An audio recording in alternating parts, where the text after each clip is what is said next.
नमस्कार, मैं हूं प्रदीप कुमार। आप देख रहे हैं पॉलिटिकल आइडिया। पॉलिटिकल आइडिया के आज के इस अंक में आप सभी दर्शकों का बहुत बहुत स्वागत है। मित्रों, आज पूरा भारत गणतंत्र दिवस मना रहा है। आज ही के दिन भारत में अपना संविधान लागू किया था 26 जनवरी 1950 को।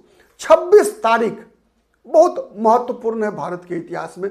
26 नवंबर 1949 को जो संविधान लागू हुआ 26 जनवरी 1950 को, उस संविधान को भारत के संविधान सभा ने 26 नवंबर 1949 को अंगीकार किया था।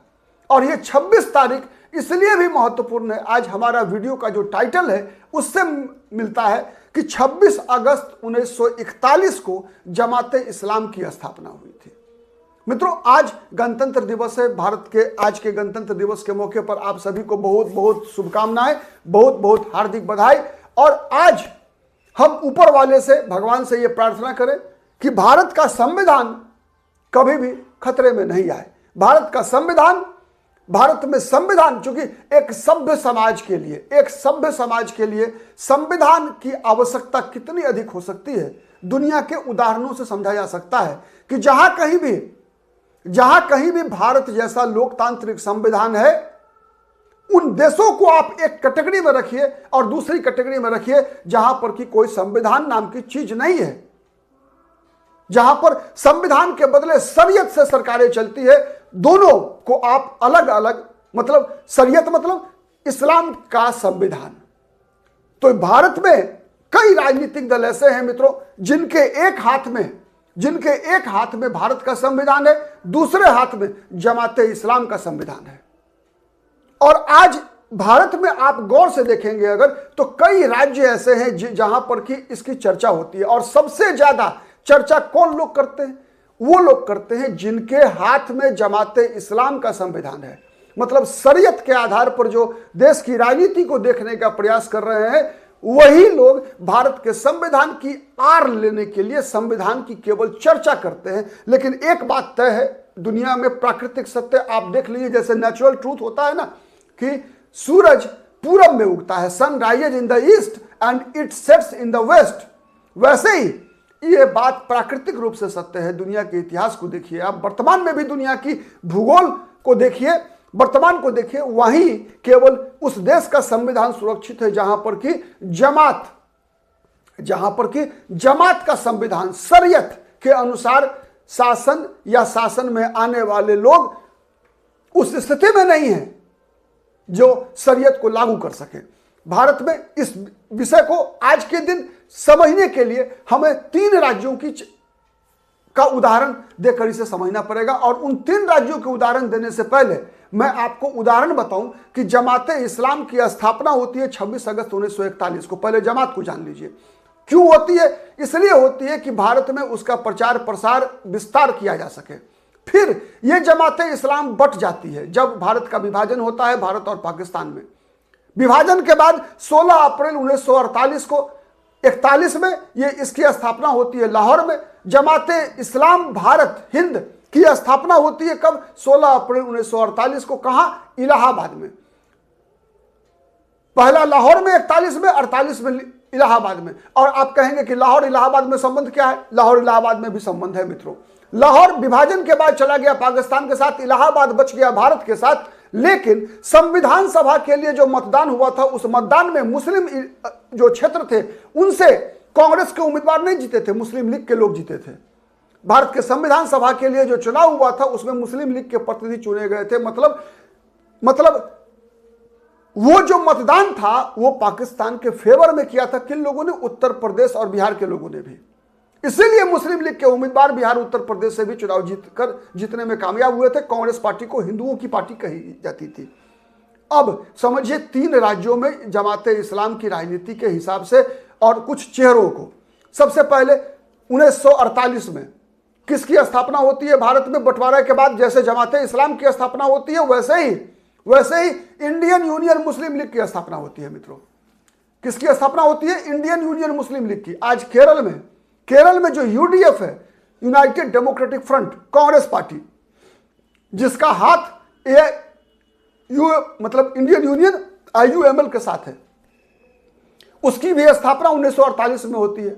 और पहले आम चुनाव से ही इंडियन यूनियन मुस्लिम लीग चुनाव लड़ना शुरू कर देती है। फिर भारत में दूसरी गतिविधि शुरू, विभाजन के बाद यहां भी इंडियन यूनियन मुस्लिम लीग अपना रूप बदलकर केरल में चुनावी राजनीति में शामिल हो जाती है, इसलिए कि केरल में आबादी इतनी थी जो उसके लिए खाद्य पानी का काम कर रही थी।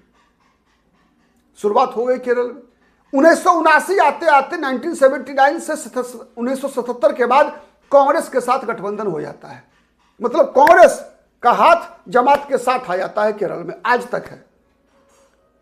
और उसके बाद मल्लापुरम की घटनाएं, कासरगोड की घटनाएं, कई उदाहरण है मित्रों। एकमात्र उदाहरण मैं बताऊं, सबसे बड़ा उदाहरण कि केरल की जनता जमात और हाथ के बारे में सोचती क्या है। आप देख लिए 2 लोकसभा चुनाव 2019 और 2024 दोनों में थंपिंग मेजोरिटी मिली है कांग्रेस पार्टी को केरल में लोकसभा चुनाव में। ठीक है, राहुल गांधी ने वायनाड को चुना अपना संसदीय क्षेत्र। वायनाड क्यों चुना? वायनाड बताने की आवश्यकता नहीं है। राहुल गांधी ने कोई भी ऐसा संसदीय क्षेत्र नहीं चुना आप खुद केरल में चुनाव जीतने के लिए जहां पर कि हिंदू बहुसंख्यक हो या फिर जहां पर ईसाई बहुसंख्यक हो, बल्कि वायनाड चुना जहां पर कि मुसलमान बहुसंख्यक थे। और इसलिए कि वहां पर मुस्लिम लीग की ताकत, कांग्रेस की संयुक्त ताकत मिलकर अपराजय हैं, कोई हरा नहीं सकता है वायनाड में राहुल गांधी को। और उसी का परिणाम हुआ कि 2019 के लोकसभा चुनाव में राहुल गांधी ने तो वायनाड सीट जीता ही, साथ ही कासरगोड संसदीय क्षेत्र वर्षों बाद कांग्रेस पार्टी जीतने में कामयाब रही, इसलिए कि राहुल गांधी ने वायनाड से चुनाव लड़कर एक मैसेज दिया, न केवल केरल को बल्कि पूरे देश भर को राहुल गांधी ने वायनाड संसदीय सीट चुनकर एक मैसेज दिया। परिणाम देखिए, 19 का लोकसभा चुनाव, 2024 का लोकसभा चुनाव, कांग्रेस पार्टी को, यूडीएफ को केरल में एक तरह से क्लीन स्वीप मिला। लेकिन 21 के विधानसभा चुनाव में वाम मोर्चे की 2016 की तुलना में भी भारी जीत हुई, ज्यादा मतों से जीते। क्या हुआ ऐसा? इसलिए हुआ ऐसा कि जिन लोगों ने 2019 के लोकसभा चुनाव में भारतीय जनता पार्टी को लोकसभा चुनाव में वोट दिया था, उनमें से भी मतदाताओं का एक बड़ा वर्ग ने विधानसभा चुनाव में कांग्रेस पार्टी और मुस्लिम लीग के गठबंधन को रोकने के लिए वाम मोर्चा को वोट दिया। आज आप देख रहे हैं केरल की बदली हुई परिस्थिति कि हाथ और जमात का जो साथ है, हाथ और जमात का जो केरल में साथ है, उस कारण से पिनराई विजयन, कम्युनिस्ट पार्टी के जितने बड़े नेता हैं, सब हिंदू कार्ड खेलने पर विवश है वहां, क्योंकि मुसलमान वहां एकजुट है। यहां तक कि क्रिश्चियन आबादी भी केरल की अपने आप को बचाने के लिए, लव जिहाद से बचाने के लिए, लैंड जिहाद जैसी घटनाओं से बचाने के लिए वो बीजेपी की तरफ, वो सीपीएम की तरफ, सीपीएम को तो खैर कभी बीच बीच में समर्थन करते रहे हैं क्रिश्चियन आबादी, लेकिन बीजेपी को भी वोट डालने को तैयार है क्रिश्चियन आबादी। क्यों? उसका एकमात्र कारण है जमात। मतलब, और सबसे ज्यादा चर्चा भारत में अगर विगत 5 वर्षों से संविधान की रट लगाने वाले कौन है, तो यही इंडियन यूनियन मुस्लिम लीग टाइप। मैं केवल इंडियन यूनियन मुस्लिम लीग की बात नहीं कर रहा, केरल मैंने पहला उदाहरण दिया कि टाइप की राजनीति करने वाले लोग हैं। दूसरा राज्य है असम, वहां भी एक पार्टी है AIUDF। किसने स्थापना किया इसकी? जमाते हिंद असम के अध्यक्ष थे मौलाना बदरुद्दीन अजमल। मौलाना बदरुद्दीन अजमल ने तरुण गोगोई से मतभेद होने के बाद, या मतभेद दिखावा हो सकता है क्योंकि वहां आबादी आबादी वहां असम में मुसलमानों की आबादी लगभग 34 से 40% के बीच माना जाता है। क्या 1947 में इतनी आबादी थी? नहीं थी। आबादी कैसे बढ़ी? 3 तरीकों से बढ़ी। एक तो बांग्लादेश से घुसपैठ, दूसरा जन्म दर अधिक होना, और तीसरा कन्वर्जन। इन तीनों तरीकों का इस्तेमाल करके आज मुसलमानों की आबादी असम में लगभग 40%। और जब यह 30% से अधिक बढ़ा तो बदरुद्दीन अजमल आ गए अपनी पार्टी लेकर। क्यों? इसलिए कि उनको लगा उन दिनों भारतीय जनता पार्टी कमजोर हुआ करती थी असम में।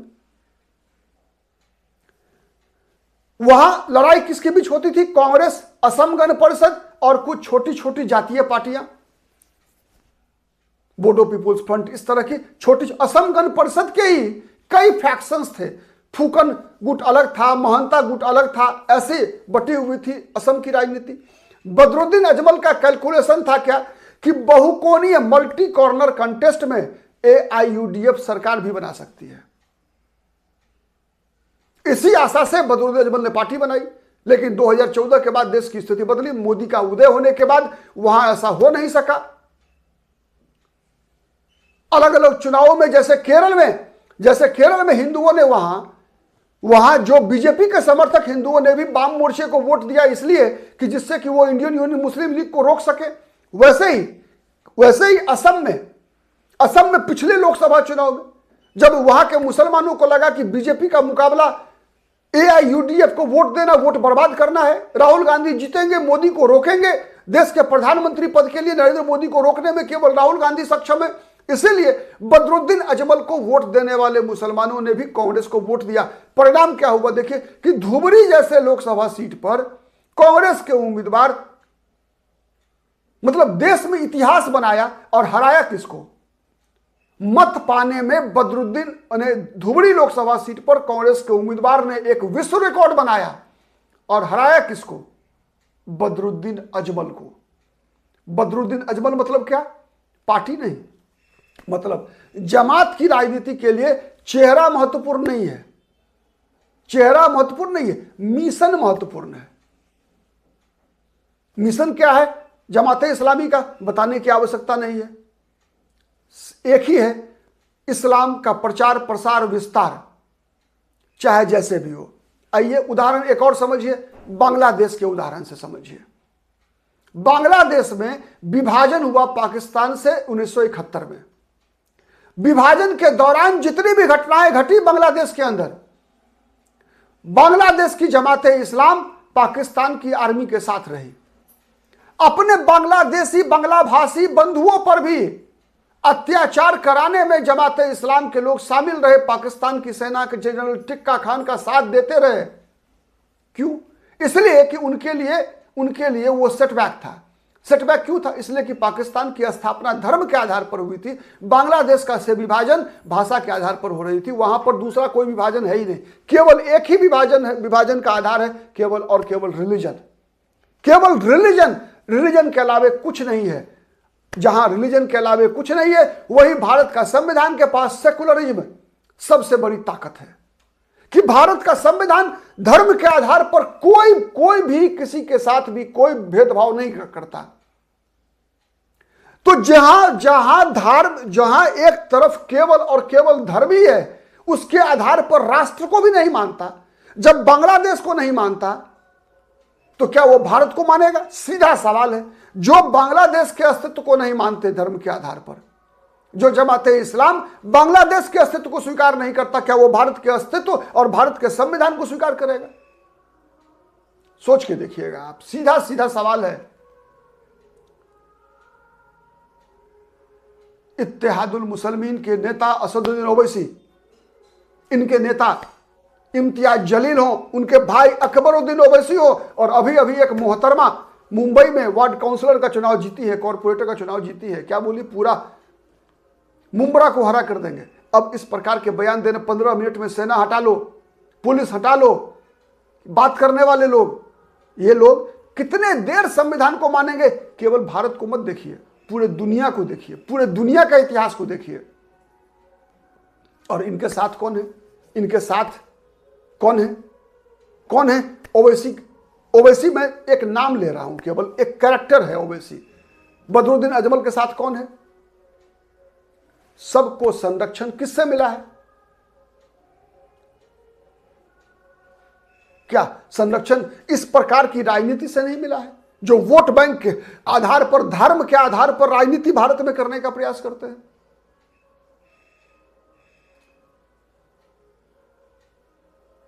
सोचिएगा, आज संविधान, भारत आज के दिन ही गणतंत्र बना था, संविधान लागू हुआ था। सोच के देखिएगा कि भारत का संविधान कब तक सुरक्षित है, क्यों सुरक्षित है? भारत के संविधान को ताकत कहां से मिलती है? भारत को संविधान को ताकत मिलेगी 140 करोड़ जनता से। लेकिन जो संविधान को ढाल के रूप में इस्तेमाल करना और संविधान को जीना, दोनों में अंतर है मित्रों। बताइए आप कमेंट करके, संविधान को जीने वाले कौन लोग हैं, संविधान ढाल किन के लिए है। आज के लिए इतना ही, बहुत बहुत धन्यवाद, नमस्कार।